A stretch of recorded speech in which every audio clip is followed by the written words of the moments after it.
Welcome to the Timers Playbook. Thank you for listening. It's been a while. Welcome to another episode of the Timers Playbook.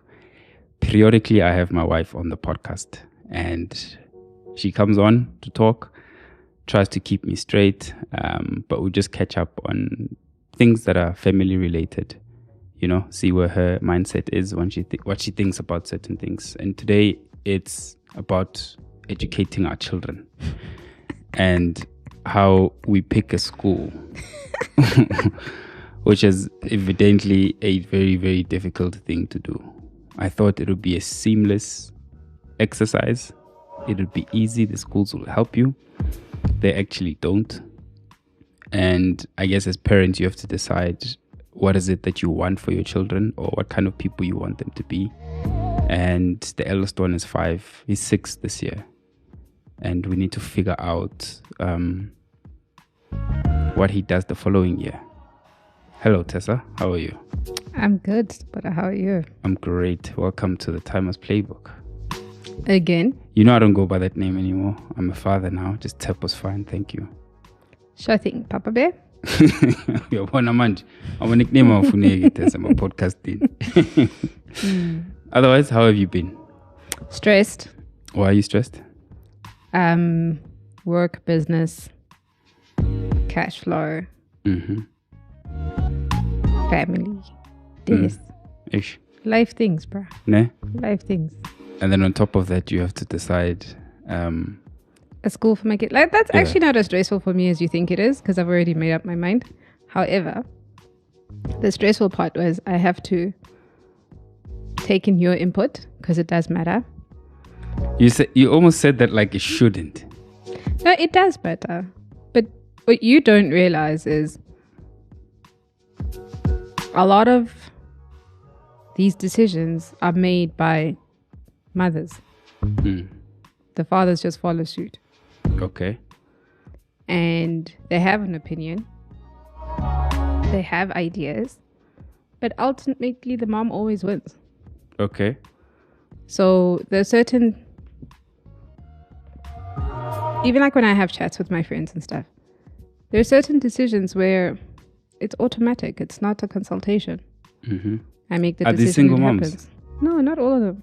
Oh, these moms have husbands and boyfriends and but daddies. I mean that's the thing about why you did the Timers Playbook, to show people that dads are just as involved and as active in parenting as the moms. But my experience even now, a lot of those decisions are made by the moms and the dads just approve on a financial basis. Okay. So like if you want to go to a school that costs an arm and a leg, that's when the dad's like, nah, I think this is too expensive. Why do you want him to go to that school? But that's pretty much the input. It's from a financial point of view, like how much should you really be paying for grade 1? You know? But for the things I really, really care about, you're different in that you've taken the decision to get on board with that stuff. Most men just do whatever the wife says.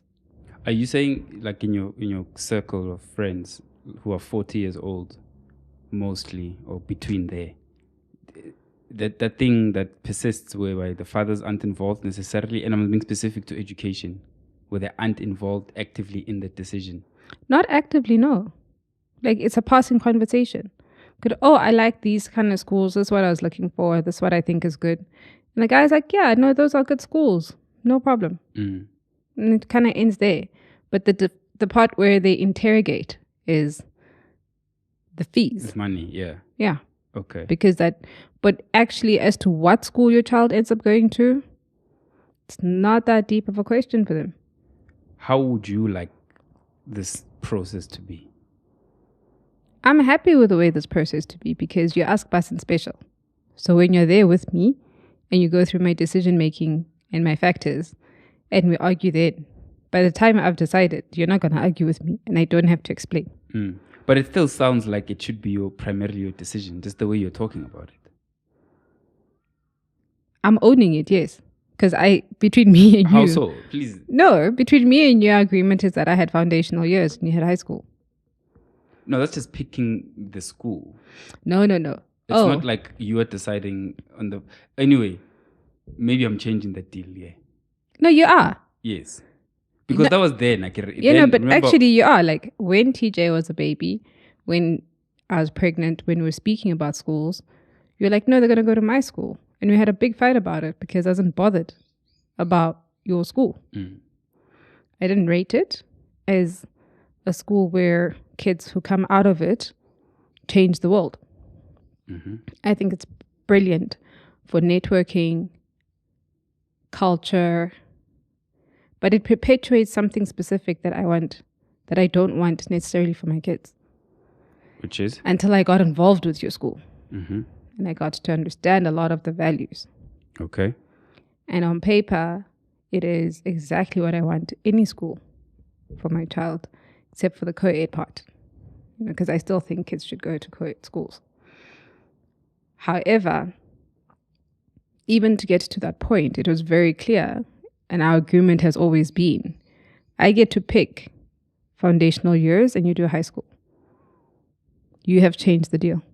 That doesn't sound like a great deal. No, but it wasn't. It was fine with you. Yeah, but that was then. Yeah, like I said, you changed the deal. Yeah, but it seems like I made the right decision.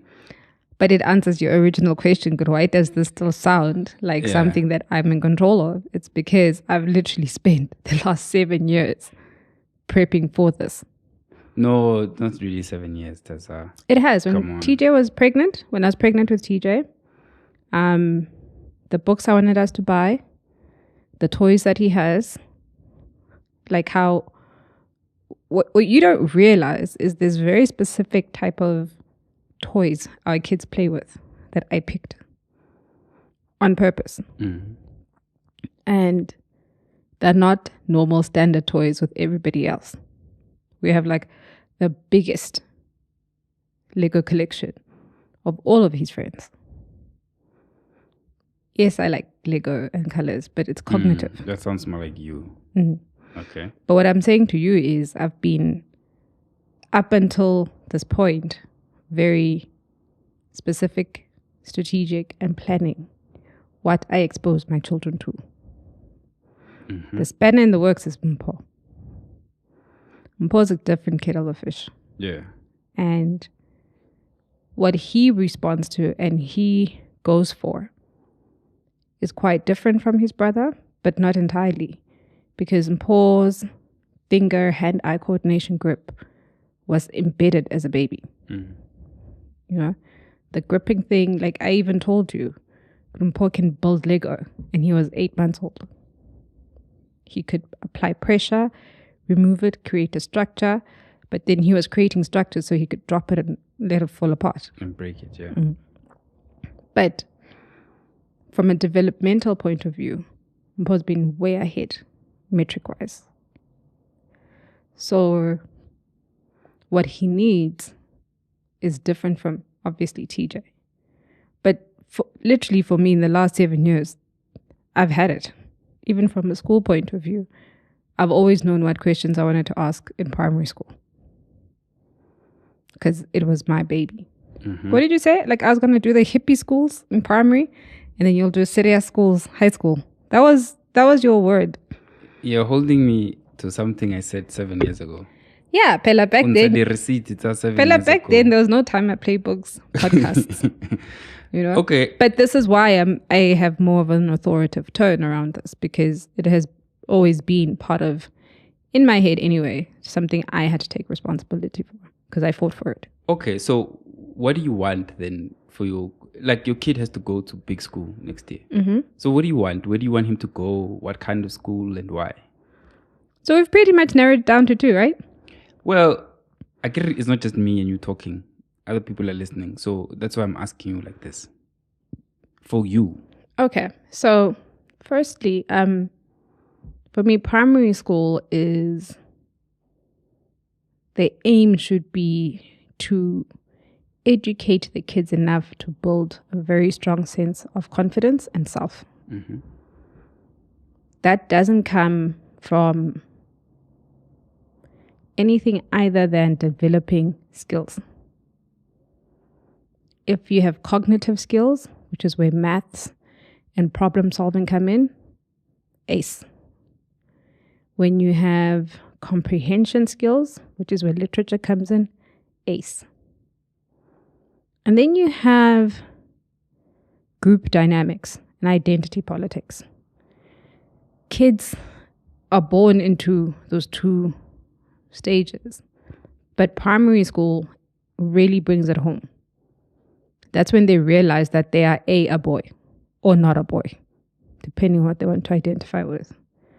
That's when they realize that it's no longer brown and pink people. Black and white have specific meaning.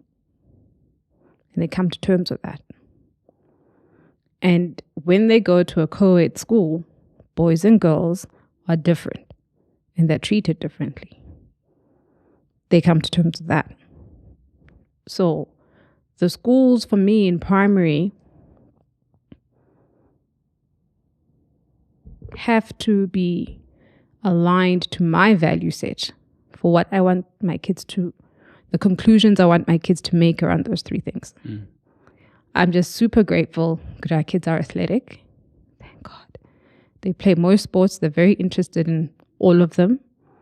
So when you have a school with an extra curriculum activities that are more than we could ever give our kids, it's brilliant.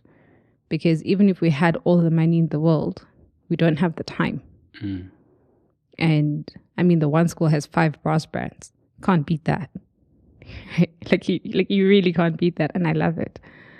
But it's very important for me, for my kids between 7 and 13 to play everything they can get their hands on, to try every sport under the sun, and then start to formulate what it is that they actually want and what they don't want. So that's how I picked the schools. Okay. But now, what kind of school, private or public, do you think is going to be best suited for your children? Because there's factors to consider. Like you said, there's money, and there's obviously other things that come with certain schools. There is the status bit of it. There's what people perceive that school to have, don't have. So I'm not much for status, this you know. I'm an elitist. I have always been. But that doesn't equate to status. I want to have the right network of people. I've always called it my tribe. And my tribe is a vibrational connection where it just fits into place and it falls into place. Right? Between private and government school, I've never been bothered. It really is something I inherited when we moved up north. It got entrenched with you because I actually realized it was a thing. But where I came from, our government schools were exceptional. They were excellent. Yes, but you were in school 22 years ago. Yeah, but that's what I'm saying. Like for me, the decision isn't based on it's private or it's government. It's really based on what can my kid get out of it. Yes.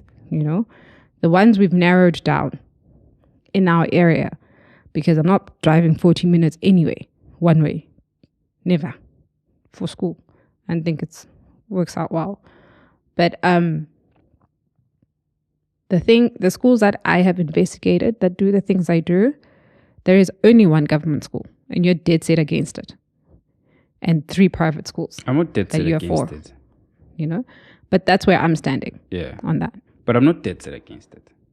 You are. No, I'm not. Emo. No, I'm not dead set against the one that we pass every time. How bad? No, You've never even said, let's call. How bad? No, call them. Mara, how bad? Yeah, but I can't really know. I mean, in terms of finances, I'm sure it'll be fine. The schools that you want, 5 marimba bands, the pocket is not agreeing at the moment. So then we settle for what we have. It's not that akibat. It's saying that you said this now. I don't know. Okay, when you say you're an elitist, it can sound a bit iffy. But anyway, there's a tribe and there's a particular network and things that we want for our kids. Okay, and there's things that we aspire to. And I want to achieve certain things, you want to achieve certain things, and we want that for our kids too. And ultimately what parents want is to put their kids in a position where they can succeed, however way they want to define that. You know, so whether they get them involved, some kids do early maths, some kids do sports, some do extracurricular things, some are into the Bible, whatever it is that you think is going to help your kid. I feel that if my kids are going to go into the education system, I want them to be part of the best education system there is or that I can afford. The schools that you talk about, there are schools like that where it is government, but the community, the parents, everyone is actively involved. It might as well be a private school. We don't have a lot of those around the northern suburbs here. You know, there are schools like that, like Grey College, which I found out is a public school, or is it like CARES, like CARES, for example. Let's use CARES. I think everyone knows that, right? Yeah. I think it is a government school, or is it a hybrid thing? But in any case, it's not a private school like St. Stithians. But I know the old boy and alumni network, they're very involved in the school. Yes. There's a strong culture that has kept through the school over the years, right? From the educators to the parents to the whole community. So a school like that, I am cool with it. You see, but it's in Houghton and we're in Randburg. So like soon to be Forest Town. Yeah, so yes, those things can be considered. Yeah. You know, but there's also the option of saying I can always take my kids to where I went to school because I have a network there and an alumni there, and there's a system that I understand. Yeah. You see, so it's not that I don't want that school. For me, it feels like I'm settling because at the moment, I don't have the money for the school that I want. Just so we have it on record. Yeah. What's the school that you want? It's St. Stithians, of course. Like, the Ridge didn't win. No, the Ridge is it didn't win. It's a nice school. It's beautiful. It's in a nice part of town. Yeah, it's cool. So just for context for everyone else, the last two schools is the Ridge versus Saints. Yeah. For TJ's grade 1. Mommy's the Ridge, 100%. But it's only because you Googled it. And then we went. Yeah, and then we went. It was, no, it's lovely, isn't it? No, I like show more, you know? And I was going to tell you, the biggest thing is the atmosphere and environment. Yeah. Like when you go there, and I don't remember who I was saying things to, but like when you walk through the Ridge, you're like walking through a forest. And when you walk through Saints, it's the Highveld. You know, Saints is a machine. It's an amazing machine. And the view from Saints is Sandton. But the view from the Ridge is Johannesburg. Yes. And if you know anything about me and my narrative for my city, Joburg trumps everything. Yeah. So. But the schools for me, they're pretty much the same. And mind you, I'm conceding a lot. What do you mean you're conceding? I am conceding a lot because those two schools are same-sex schools. They're not co-ed schools. I fought you. And I was like, I'll give him same-sex. But I still am a fundamental believer of co-ed schools. Listen, first and foremost, I didn't say that my kids have to go to a same-sex school. That was never the criteria. My kids are going to boys' schools or boys? No, my kids were going to St. Stithians. No. It was never same-sex. It was. No. It was. But Tess, there's been so many options of saying, here's the school, here's that school. And I said, I'm repeating this again, if they're going to go into a school. Remember, you were supposed to look into these hippie things, alternative education, and I have them. Homeschooling, all that stuff. That's you. Yeah, so if there's an alternative thing, that's fine. We can look at it. I mean, like formal education. Actually, you're right. Let's just pick up the homeschooling stuff and why I deleted it as an option. Okay. It requires one of us to give up a lot of our time. That was meant to be you. Yeah, but I was meant to have an SLK too. You changed the contract. Don't do that. No, but what I'm saying is the contract was based on the fact that we would be financially free right now. Sure. And I didn't have to work. Yes. I didn't have to have an income. And I could push all of my passion projects and every now and again tap into the household funds because we need an extra $2,000 for this and that. Sure. That was how it was supposed to work out. We're not there. And as a result, we still can't afford to have me just homeschool the kids. It won't. What it requires, when we're honest, we cannot supply. So that's okay. Which then defaults to plan B. The schools that I do like, that are hippie schools, financially are no cheaper than... Hi, Kiro is not on the list, babe. Montessori schools, Waldorf schools. They only become more cost effective when the kids are older and towards high school. But grade... At this age. Yeah, at this age, they're frightfully expensive. And I always say, good, okay, we'll pay you these fees. Is my child coming home reading? Like, what's he coming home doing? Because grade R, 1, 2, and 3, that curriculum is the same across all boards. However, the pricing for it at hippie schools doesn't add up for me. They're expensive, you're saying? Or they're private schools also? Mostly, but it's literally, it becomes a like for like. However, when the kids get to like grade 9, 8, 10, 11, the fees drop by like 2/3. Yeah. So that's the part I never understood, you know. But at this point, it's like, it's almost as if it's a marketing ploy for parents who want to do the best for their kids, and this and this and this and that, and this and this and this and that, and they must come to our school.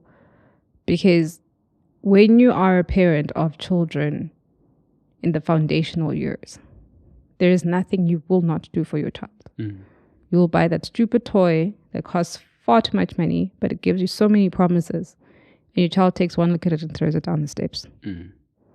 You'll buy the fancy pram, the fancy bottles. You'll do all those things because you're trying to do the best for your kid. And they play on that. Because no school should be expensive for grade 1, 2, and 3. Yeah.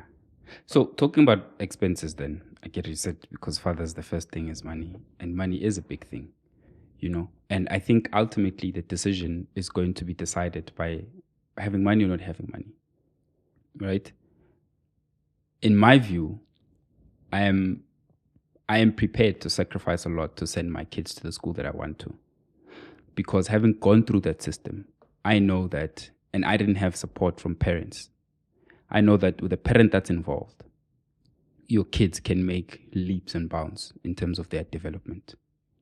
And having visited the school also and understood what their ethos is and what they focus on, and St. Stephen's focuses a lot on education and they bank a lot into their network, right? And the fact that it's a big campus. There are four other schools on that same campus. You know, so already in J, they're not secluded. I won't say secluded, but they are not detached from a larger community.